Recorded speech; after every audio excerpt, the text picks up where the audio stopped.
स्वागत है आप सभी का। आपके साथ मैं हूं स्वप्निल। इस वक्त मेरे साथ जो जुड़ रहे हैं वो जोधपुर से लोकसभा के सांसद हैं, भारत सरकार में केंद्रीय जल शक्ति मंत्री हैं, भारतीय राजनीतिज्ञ तो वो हैं ही हैं, इसमें कोई शक नहीं है। और अगर उनकी क्वालिटीज की बात करूं तो तेज तर्रार हैं और मुखर हैं। मेरे साथ जुड़ रहे हैं गजेंद्र सिंह शेखावत जी। स्वागत करता हूं शेखावत जी आपका न्यूज 18 राजस्थान पर।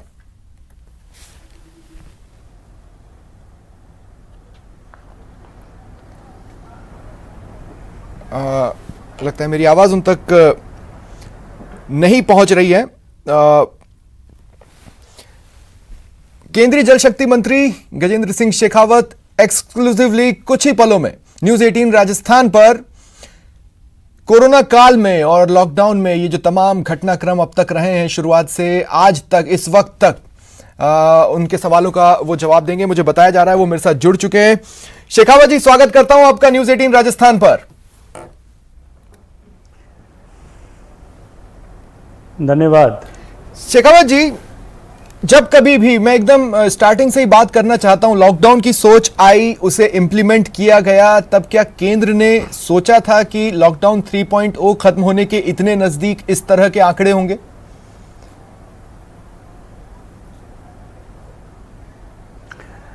देखिए, इस तरह के आंकड़े होंगे इस बारे में वक्तव्य देना मुझे लगता है कि ठीक नहीं है, लेकिन लॉकडाउन की अपनी एक उपयोगिता थी जो निश्चित रूप से हम उसमें सफल हुए। जिस दिन लॉकडाउन इम्पोज किया गया था, बीमारी के पहला केस हमारे यहाँ 30 जनवरी को आया था। आज हम 15 मई को बात कर रहे हैं, 115 दिन बाद में। हमारे पास उस समय चुनौती जो थी वो थी बीमारी की तेजी से बढ़ती हुई स्पीड और बीमारी के लिए देश को तैयार करना, इसके बीच में प्रतिस्पर्धा थी। क्योंकि हम सब ने देखा एसिम्प्टोमेटिक पेशेंट्स के कारण से बहुत तेजी से बीमारी फैल रही थी। ऐसे सारे दुनिया के देश जो अपने आप को इंफ्रास्ट्रक्चर जाइंट मानते थे, अपने इंफ्रास्ट्रक्चर के नाम पर वो सारी दुनिया में गर्व करते थे, अभिमान करते थे, ऐसे देशों को हमने धराशायी होते हुए देखा था।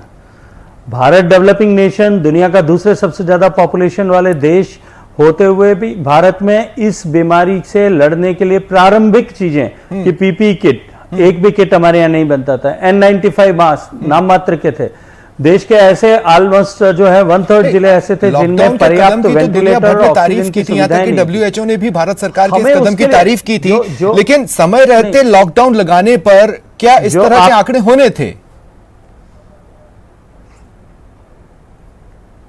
देखिए विवेक जी, यही मैं आपको बताने की कोशिश कर रहा हूं कि ये जो है हमारा युद्ध था, जो प्रतिस्पर्धा थी वो बीमारी की गति और तैयारी की गति के बीच में प्रतिस्पर्धा थी। हमने तैयारी की गति से बीमारी की गति को रोकने में कामयाबी पाई है, उस पछाड़ने में कामयाबी पाई, बीमारी की गति को रोकने में कामयाबी पाई।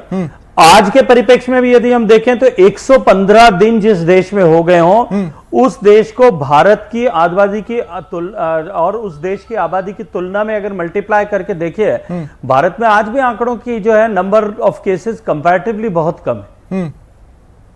सर, लेकिन जैसे आप गति की बात कर रहे हैं, संक्रमण फैलने की गति की, 3 से 4 दिन में 10,000 के आंकड़े को छू लेना या किसी किसी दिन 2 से 4,000 तक संक्रमित लोगों का सामने आना, ये बता रहा है कि गति तो पकड़ रहा है। नहीं, निश्चित रूप से गति पकड़ रहा है और उसके बहुत सारे कारण भी है गति पकड़ने के, क्योंकि टेस्ट का दायरा बढ़ा है और ज्यादा टेस्ट हो रहे हैं। लेकिन ये तय है कि अब हम ये बीमारी से महामारी भी यदि बन जाती है तो भी हम उसके लिए, हमारा देश जो है वो तैयार है, हमने सारी तैयारी उसके लिए कर रखी है। ठीक है। 8 मई को शेखावत जी किसी चैनल पर आपने ये कहा, चूंकि आप राजस्थान से आते हैं, जोधपुर के सांसद हैं, इसलिए मैं आपसे पूछ रहा हूं कि राजस्थान की सरकार ने राजनीतिक मजबूरियों को लोगों के स्वास्थ्य पर तरजीह दी, ये आपने कहा और फिर कहा इसलिए राजस्थान में हालात खराब हुए। लेकिन जहां से हम लोग बैठकर देख रहे हैं, राजस्थान ने जब भी कोई मांग उठाई, प्रधानमंत्री नरेंद्र मोदी ने पहली बार की तो मना किया था, लेकिन उसके बाद फिर आप वो मांग मानते भी चले गए। तो अगर राजनीतिक मजबूरियों पर उन्होंने स्वास्थ्य को तरजीह दी, तो फिर उनकी रियायतों को मांगने की मजबूरी आपकी क्या थी? नहीं, मुझे लगता है कि आप दो विपरीत ध्रुव के पास बैठे हुए चीजों को एक साथ जोड़ने का प्रयास कर रहे हैं। मैंने वो बात इस परिप्रेक्ष्य में कही थी कि जोधपुर और जयपुर, टोंक इन सारे जिलों में जिस तरह से केसेस बढ़ रहे थे और जिस तरह से वहां लॉकडाउन ठीक से इंपोज नहीं कराने में सरकार असफल हुई, जिस तरह से उस समय में वहां जो आवश्यकता थी स्ट्रिक्टली उसको वहां कर्फ्यू लगाने की, वो नहीं लगाया गया। भीलवाड़ा मॉडल की के लिए अपने आप की पीठ थपथपाने वाली सरकार नाक के नीचे जयपुर के रामगंज में असफल हो गई।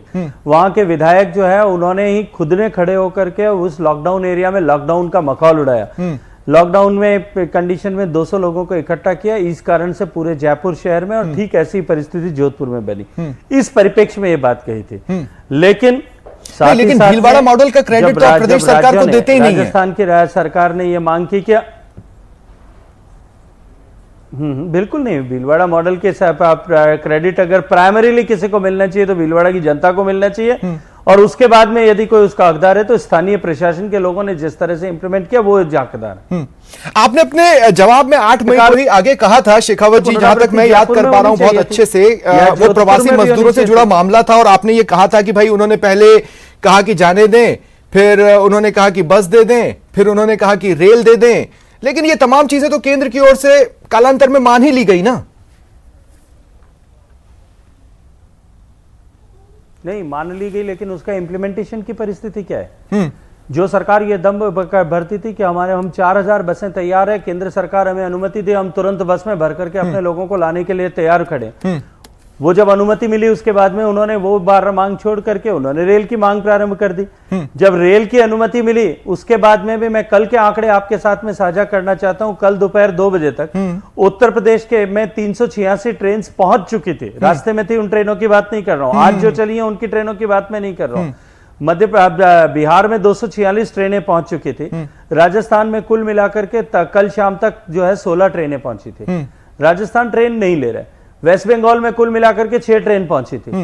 यही लगभग यही हालात जो है महाराष्ट्र के हैं, लगभग यही हालात छत्तीसगढ़ के हैं, लगभग यही हालात झारखंड के हैं। उन ट्रेनों को उन सरकारों को सियासत छोड़ करके अपने लोग अपने घर तक किस तरह से पहुंचे, इस दृष्टिकोण से काम करना चाहिए। लेकिन सर आज भारत सरकार क्या ये निष्कर्ष निकालना फिर गलत होगा कि आप जब खुद कह रहे हैं कि सियासत छोड़कर मतलब राजनीति न करें, सब मिलकर काम करें, दिख ये रहा है कि वो आप पर और आप उन पर बस निशाने लगा रहे हैं, आप खुद भी न वो डिफरेंट है ना आप। नहीं डिफरेंट क्या, हमने जो समय की आवश्यकता थी, जो राज्यों की मांग थी, हमने उनके अनुकूल उसको पूरा करने का प्रयास किया। इंप्लीमेंट करने की जिम्मेदारी तो राज्य की है। दोनों राज्य जहां से व्यक्ति आने, हमारे प्रवासी श्रमिक आने, उनको और जहां से आने और जहां आने, उन दोनों को मिलकर के तय करना है। अर्थात 24 घंटे में उनको रेल मिलती है। महाराष्ट्र से 1400 बीकानेर के श्रमिकों को लाने के लिए मैं कल से प्रयास कर रहा था। मैं तो पिछले 4 दिन प्रयास करने के बाद में महाराष्ट्र ने एनओसी दी, और उसके बाद में जो है एक दिन में जो राजस्थान ने एनओसी दी। आज ट्रेन उनको लेकर के रवाना हो गई है, कल पहुंच जाएगी। सर तो जब रेल मंत्री पीयूष गोयल ये कहते हैं कि वेस्ट बंगाल और राजस्थान जैसे राज्य परमिशंस नहीं दे रहे हैं, तो वो ये नहीं बताते हैं कि वो किस तरह की परमिशंस हैं, और उस पर मुख्यमंत्री अशोक गहलोत ये ट्वीट करते हैं कि हमने हर तरह की परमिशंस दे दी है, वहां से इस तरह से अपनी गलतियों को हम पर थोपा जा रहा है। तो एक क्लैरिटी तब होती जब परमिशंस पीयूष गोयल बता देते और ये बता देते कौन सी हमने दी है। विवेक जी,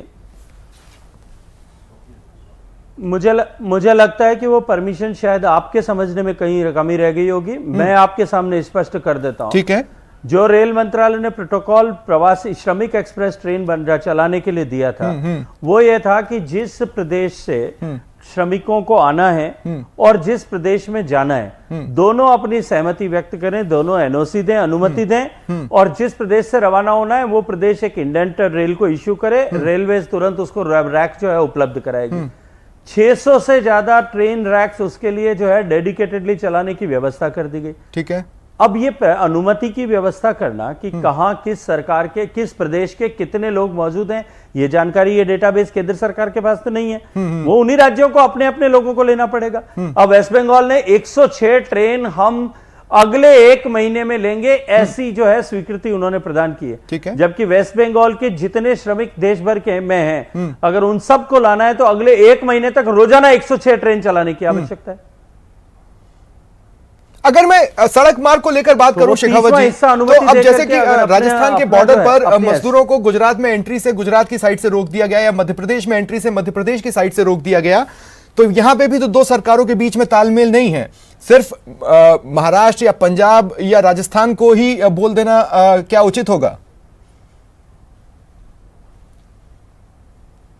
देखिए, भारत सरकार के गृह मंत्रालय, ये फेडरल स्ट्रक्चर है, संघीय ढांचे में भारत सरकार के गृह मंत्रालय ने अपनी तरफ से गाइडलाइन इशू की है कि राज्यों को अपनी तरफ से व्यवस्थाएं करनी चाहिए। उनकी तरफ से अनुमति है, वो अनुमति लेकर के ऐसे लोगों को माइग्रेट कर सकते हैं, इधर ऑन रोडवे मार्ग से करें या रेल के मार्ग से करें, दोनों तरह से अनुमति है। अब राज्यों को आपसी सामंजस्य बना करके इसके में काम करने की आवश्यकता है।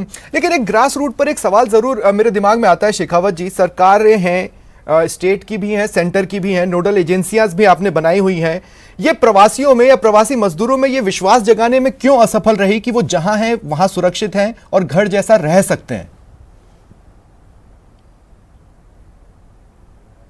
देखिए, भारत सरकार ने एसडीआरएफ के माध्यम से ऐसे सारे श्रमिक और स्ट्रैंडेड लोग, जो बेघरबार लोग थे, जिनके पास में आवास नहीं है, ऐसे कोई व्यक्ति जो शहर में रह रहे हैं, उन सब के लिए शेल्टर होम्स बनाना, तीनों समय उनको भोजन मिले, इसके लिए राज्य सरकारों को धनराशि स्वीकृत की थी, आवंटित की थी कि इसकी व्यवस्था वो करें, इंप्लीमेंट करें। इसके लिए सारा खर्च जो है भारत सरकार वहन करेगी, ये अनुमति प्रदान की थी।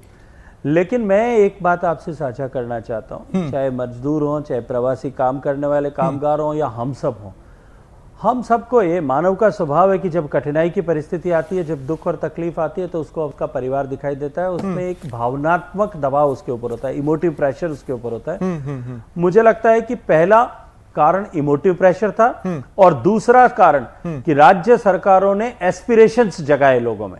मजदूरों को कहा कि आपके लिए बस खड़ी हैं, अच्छा। हम बसें लेकर के तैयार खड़े हैं, हम तुरंत लेकर के आने के लिए आपके लिए जो है दरवाजे खोल करके तैयार हैं। केंद्र सरकार परमिशन नहीं दे रही है, और जब और उसके कारण से उन लोगों में जिस तरह का हाँ, लेकिन शेखावत जी, गुजरात के भरूच में भी तो सड़कों पर उतरकर मजदूरों ने पथराव किया। गुजरात के अहमदाबाद में 2 बार मजदूर सड़कों पर उतरकर जाम लगाते दिखे, वहां पे भी तो एक राज्य सरकार है।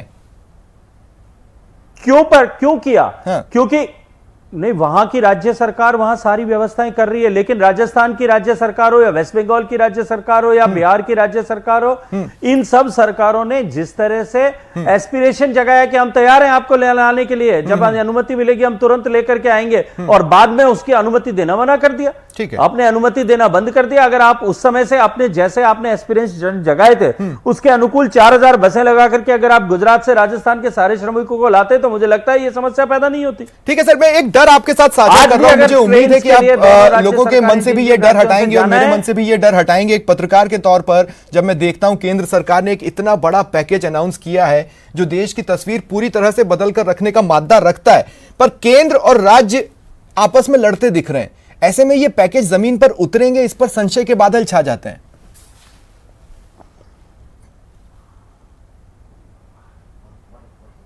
मुझे नहीं लगता कि इस तरह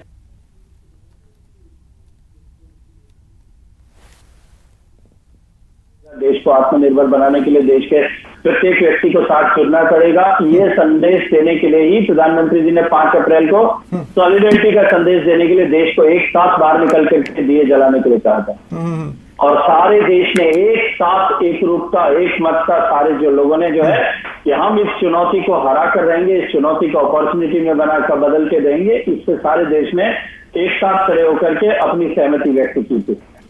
इस पूरे पैकेज को जो गरीब कल्याण योजना के माध्यम से दिया गया, उसके बाद में जितने निर्णय किए गए, और अब वर्तमान में आत्मनिर्भर भारत का जो 20 लाख करोड़ रुपए का कुल पैकेज आया है, इस सब को टोटलिटी में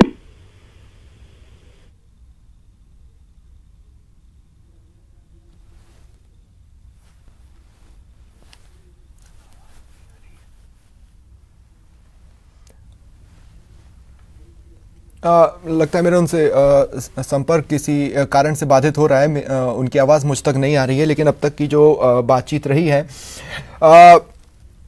जैसा कि हमने देखा लॉकडाउन में सरकार का जो उद्देश्य था लॉकडाउन लगाने को लेकर, केंद्रीय मंत्री गजेंद्र सिंह शेखावत का ये कहना है कि उसमें काफ़ी हद तक सफलता मिली है केंद्र सरकार को, लेकिन अभी भी एक बड़ा टास्क है जो कि बाकी है।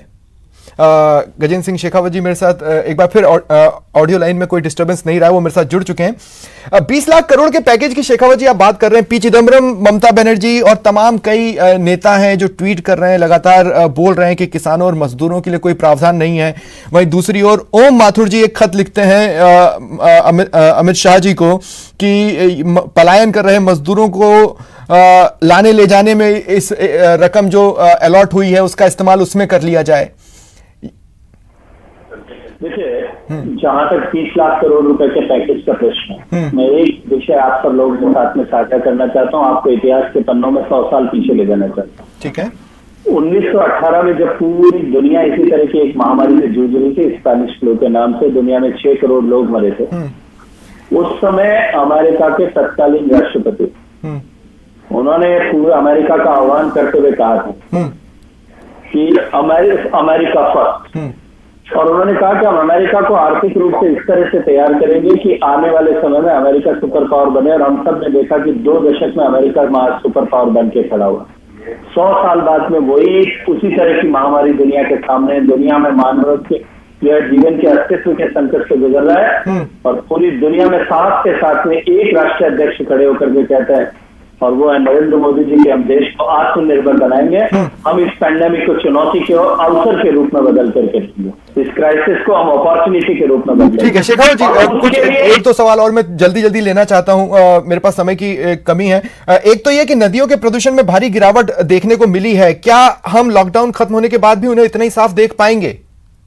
देखिए, निश्चित रूप से प्रदूषण के जो 2 बड़े कारक होते हैं, रादर 3 जिनके बारे में, एक सूरज के कारण से प्रदूषण होता है, जो ट्रीटेड अनट्रीटेड सूरज जाता है, दूसरा इंडस्ट्रियल एफ्लुएंट जाता है, और तीसरा क्योंकि हमारे यहाँ अधिकांश नदियां लिविंग रिवर्स है, जिनसे लोगों का दिन का व्यवहार है, पूजा अर्चना, पानी की आवश्यकता, पशुओं के लिए आवश्यकता, सारी आवश्यकताएं, सब कुछ जो है उस नदियों के तट पर होता है। इसलिए इन तीनों के कारण से नदियों में मूलभूत प्रदूषण होता है।